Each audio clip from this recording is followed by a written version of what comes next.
goes overboard.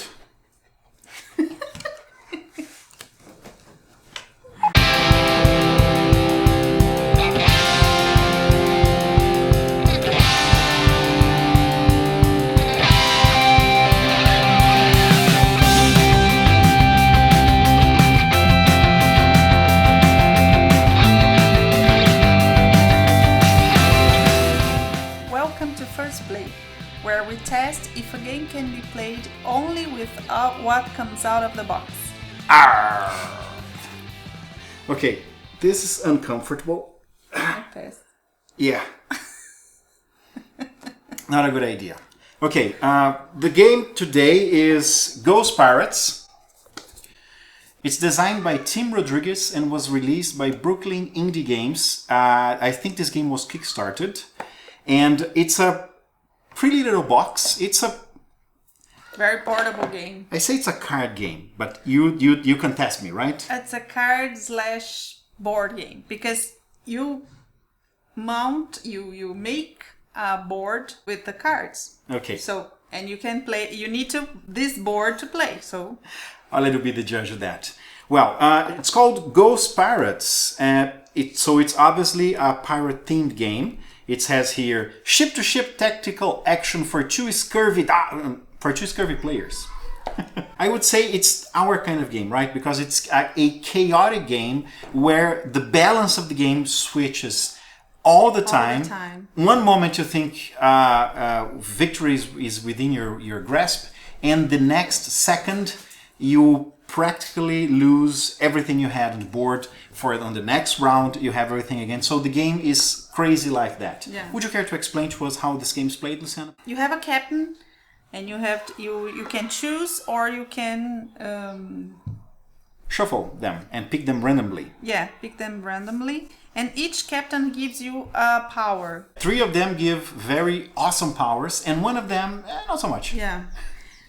You have to make a board here, and you shuffle these cards because they are going to. You mean the current cards here, the cards with the arrows? With the arrows. They need to be like shuffled. Yeah, you have to shuffle them because it determines what happens if part of your ship explodes. So you have to move your ship like in this arrows directions. Mm-hmm. You have cards in your hand, and you use them to modify your ship or to modify your roles or the position of your crew. All right. So let's say if I have a boarding plank here, what do I do with it? A boarding plank allows you to go to board the other character's ship. Mm-hmm. But the objective here is to kill the captain. Mm-hmm. But the captain is not easy to kill. Oh yeah, which leads us to the 3 different kinds of tokens you have here.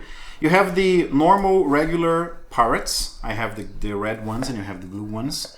And then you have this guy here, which is the mate. Yeah. He is worth 2 guys every time you roll the dice. Yeah. And but he moves the same. He's another character, except for the fact that it's a little tougher. When he or she is hit by a cannon or by other pirate, they go overboard, and you put them here below decks. The mate goes overboard, but automatically comes back in the poop deck in the next round. The captain doesn't move. The object of the game is to throw the adversary's captain overboard. So you do this by hitting the captain, and because that's the only situation when he or she is going to move. In this case, everybody's he. This could be a she. Yeah. This could be a she. Yeah. Okay, so the captain goes one deck forward, 1 card forward. That's the only situation in which they're going to move. And then 1 deck forward. Once they reach the forecastle and you hit them again, they go overboard and you win the game. Yeah. Or lose the game, depending on who you are on the side of the board. That's the only situation when the captain moves, but they're not helpless because they also are worth 2 pirates when rolling the dice. Which brings us to the dice. There's something weird about the dice, isn't there? Yeah, they're colorful. full, and they have I think it's a skull or something like that. It's a transformer symbol. It's a skull. It's in place of the number 1. Yeah. Yeah, because it normally means a hit. Every time you have pirates fighting other pirates, let's say in this example here, I have 3 pirates fighting 1.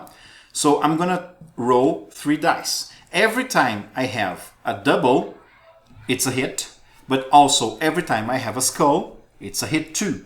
So I throw the pirate overboard and There's they go no defense die here. The game is very straightforward that way, but the cards can help you. There's a lot of cards that, like, you bring more pirates, you buy off pirates from the other team, and also if you don't engage in a fight that round, that specific group of pirates in any given area of the opponent's ship can roll for pillage, right? They can try to pillage. If they do, they're gonna pick up cards from this other little deck here that has basically 3 cards, 3 different types of cards: the Cursed Dagger, the Grappling Hook, and the Lucky Dice, which are a little more powerful cards than the ones you find it here. That's the basic of the game. The game is chaotic because if you hit, let's say you had a cannon here, right? So you decide to add a cannon to your ship. You can add on anywhere, and you shoot there. If you're shooting the Poop Deck or the Forecastle, you cannot destroy this area of the ship. But if you're shooting, let's say my ship has a mast here, and you hit it with a skull 2 or 3, you kill 2 pirates. If you hit it with a 6 or more, you destroy the area. By destroying the area, you kill everybody who's there. If it's the captain, he or she goes forward, and then the currents will tell you which direction the ship goes. So you destroyed my mast here, which has the arrow pointing there. So those 2 parts here go there. So let's say you had your cannon. You had another cannon. Let's find another cannon. There you go. So if you had another cannon here, you wouldn't be hitting anything. So probably the game is called Ghost Pirates because the ship phases in and out of reality. So which says maybe those 2 ships are like ghost ships with long dead crew fighting forever war in whatever purgatory, wherever, like they're in the, I don't know, the ethereal realm fighting forever. It's the year 2415 and they are locked in battle all the time, which explains why also crewmates keep reappearing and disappearing in spite so you can add this layer of role-playing on top of it, like all those guys are ghosts. She's not a big fan of role-playing or gaming. Okay. Now, inside the box, you also have the rules book, what we're going to talk about right now, and also 2 extra plastic bags, which are not necessary for the game, but thanks Tim anyway, because we can also use those for other games, right? Yeah. Okay, the rules book, they unfold like that. Yeah, I think it's a simple game to learn. I wouldn't say that. Yeah, we had to play this game twice before we really had the rules down pat. Because I think there's too many rules for each individual thing. Like Canon has its own rules, and the cards has its own rules, and the turn summary is on the just here. Yeah, it's in the rules book itself. It should be. They make a little card with this. It's easier for us to play because we put here. Okay. And the captain has his own rules, and the canon and the order that you kill, the movement, everything has its own rules. But it's after we played the turn summary. Yeah, we realized on the 3rd time we played, we didn't need to look into the rules like at all. Yeah. But the first 2 times we had to check the rules all the time because they would be tweaked a little bit depending on what phase you are. We are fighting. Okay, so you need to pay attention to this part here. Now it's ship to ship combat. Now it's this part you need to pay attention. Now what's the difference between the mast and the main mast? And I think that's Tim Rodriguez did a fine job, like making the rules go from one area to the other and be easily found. But there was a couple of places in which some things weren't explained. Yeah. Like not like your typical Fantasy Flight rules book in which the things are here or there or they're ambiguous. No, some things weren't explained at all. And we have to... Nothing that breaks the game, but we Yeah. had to come up with our own house rules. For example, there's a part here that gives you bonuses, but sometimes the bonuses, like you, in order to hit places, which is the one? This one. Yeah, plus one to all cannon fires. fire rolls. When you fire your cannon, skull 2 or 3 is a hit, but 4 and 5 isn't a hit. So if you roll a 3, he gives you +1, so you don't hit anymore. So is it on purpose, like this captain is not that good, or we should understand that you can activate or deactivate? We understood This is that. not clear. Yeah, we combined in between, like we decided between ourselves that you couldn't turn it off. It's a less than ideal captain to have. Like a curse. Kind of like that. A ghost captain with a curse. Yeah. When you fire a cannon and you have mixed crew. I have your crew and my crew. Yeah. Who decide? Because you hit and you kill 2 crew members. Yeah, if you roll a 6, it's pretty clear everybody's gonna go overboard. Yeah.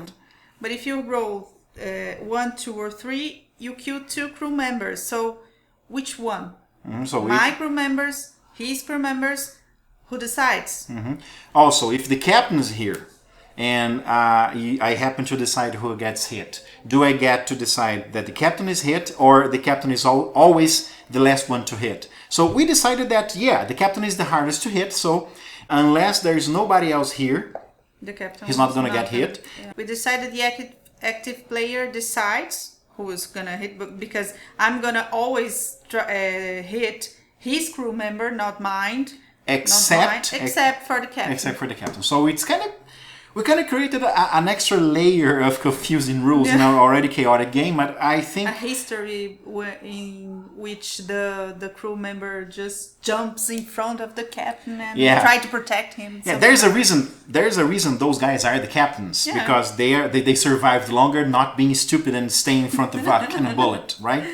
Also, it wasn't clear at all what happened with discarded cards. We assumed we had to make different piles. A pile of cards for the common deck, a pile of cards for the loot cards, and also the main masts. Because those 2 parts here cannot be destroyed, like the forecast and poop deck, and the main mast can be destroyed. So we decided, can be replaced. Or can be replaced. For you can replace for a cannon or something like that. As long as you replace it for you replace one part of your ship with a different part. You cannot replace a cannon with a cannon or a mast with a mast. You can do it. It's very clear in the rules.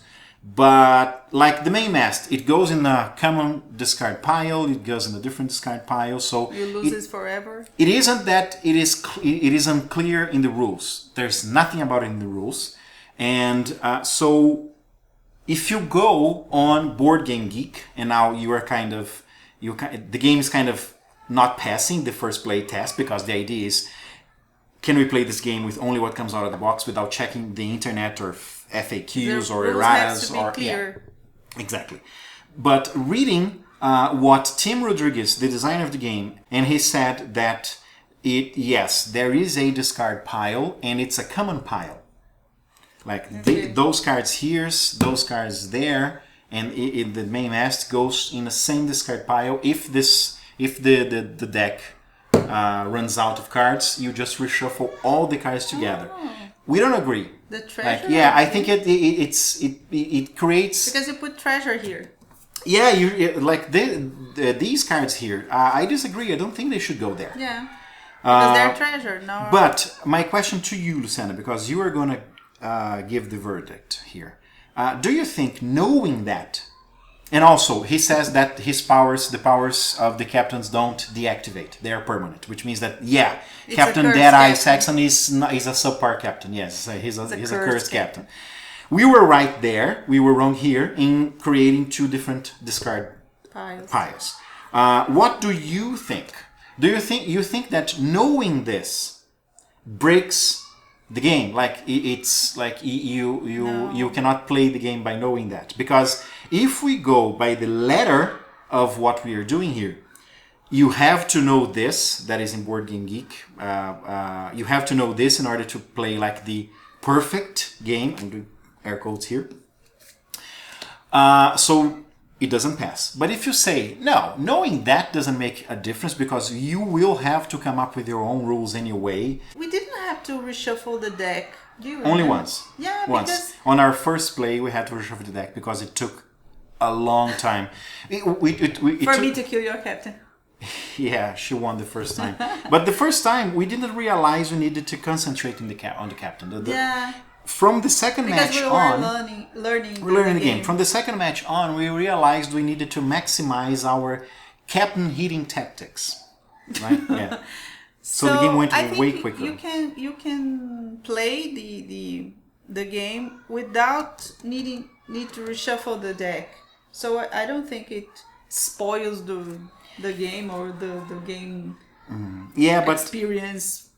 Yeah, but you cannot count on that, on the deck, which is a pretty hefty deck. You cannot count on the fact that this deck is not gonna run out of cards. It might on one of our matches. I don't remember which one. Even if you make two sets of separate discard piles, it doesn't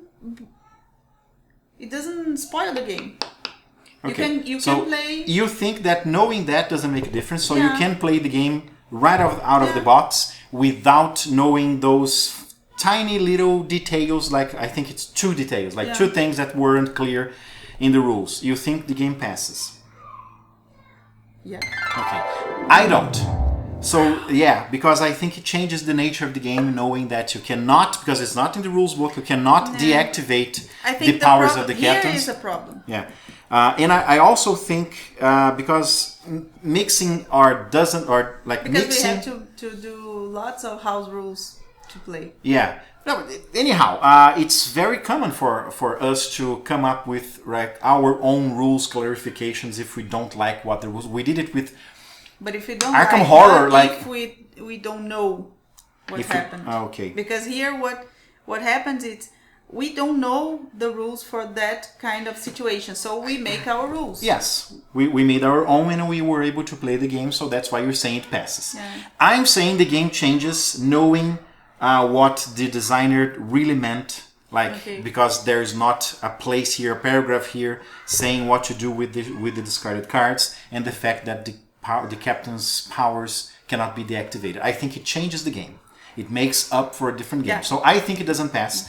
So I think this is our first our first divided verdict regarding a game. You say it passes, I say it doesn't. And you, what do you think? It's a quick game to learn. There's a slightly steep curve to learn because a lot of little details. After a couple of matches, you probably won't need the rules anymore. I think it's a very sturdy game, like with wooden pieces, and I liked the fact that the cards are regular playing cards size. I like this. I usually don't care for those slimmer cards that a lot of games use. They are like there's some kind of wax in them. They're very sleek. I like this a lot. I don't like that those clearly paper cards a lot of games use. I think it adds a lot of value to an otherwise little game, and I think it's a very nice game to have in our collection. This is gonna definitely go to our collection, especially because we seem to like pirate games. I have half a dozen pirate games. Yeah, zombies. Yeah, zombies. We have what? One zombie game. Yeah. We need more. We need more zombie games. We have a lot of Lovecraftian games, and we have more pirate games than Lovecraftian games. We have maybe 4 Lovecraftian games and 5 or 6 pirate games, and so it's I like this game more than I thought I would have liked it when Just full disclosure here, we forgot to say this at the beginning. Brooklyn Indie Games sent us this game for us to pass it through the first play gauntlet. So we got this game. We didn't pay our own money to have this game. To play and have fun. But I don't think it influenced our decision. No. It's a fun game. Yeah. And and it passes or not. It depends on whose side you're on here in this family feud. But I think there is one way to solve that. By playing a match. Yeah. Okay. I think this was all. If you like this video, don't forget to subscribe and hit thumbs up. And don't forget to take a look into the other great Gamerati videos that we have here on YouTube. I'm Luciana. And I'm Marcelo. And we are the Gamerati.